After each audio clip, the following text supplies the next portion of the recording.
21 members sinabing dream come true ang kanilang comeback concert matapos ang 10 taon.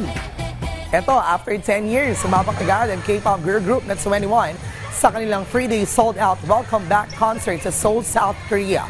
Nito lamang October 4 hanggang 6. Ang 21 na binubuo ni Sandara Park, CL, Minzy at Park Bom ay nag-debut noong 2009 at ang huling group concert pa nila ay ang All or Nothing World Tour noong taong 2014.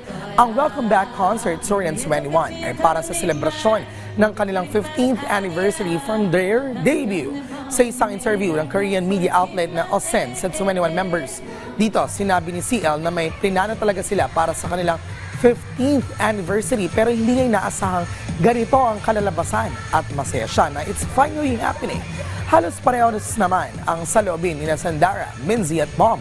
Ayon sa kanila, feeling nila panaginip lamang ang nangyayari at excited na silang tumapak sa stage, mag-perform at makita muli ang kanilang fans. Samantala, ang reunion concert naman ng 21 dito sa Pilipinas ay nakataktang maganap sa November 16 this year sa MOA Arena, Pasay City.